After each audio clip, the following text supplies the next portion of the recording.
unang panahon, may isang makisig na binata na naghahanap ng mapapangasawa hanggang sa may nakasalubong siyang dilaga na kasuot ng puting damit. Wala pang ilang minuto, puso ng binatay na akit. Unti-unti siyang lumapit, ngunit naglaho ito ng bigla. Siya! Tumakbo palayo. Sumigaw ang binata. Nasaan ka na? Ika'y magpakita. Nagalit siya at pinintasan ng dalaga. Hindi ka naman maganda. Hindi kita gusto. Huwag kang ambisyosa. Napagod ang binata at siya'y nakatulog.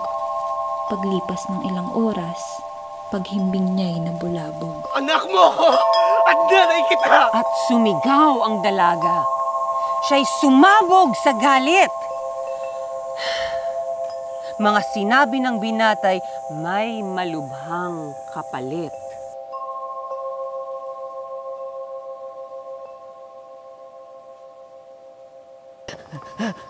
Darcel! Opo. Ininsulto mo ako. Kaya mula ngayon, ikaw ay magiging alitap-tap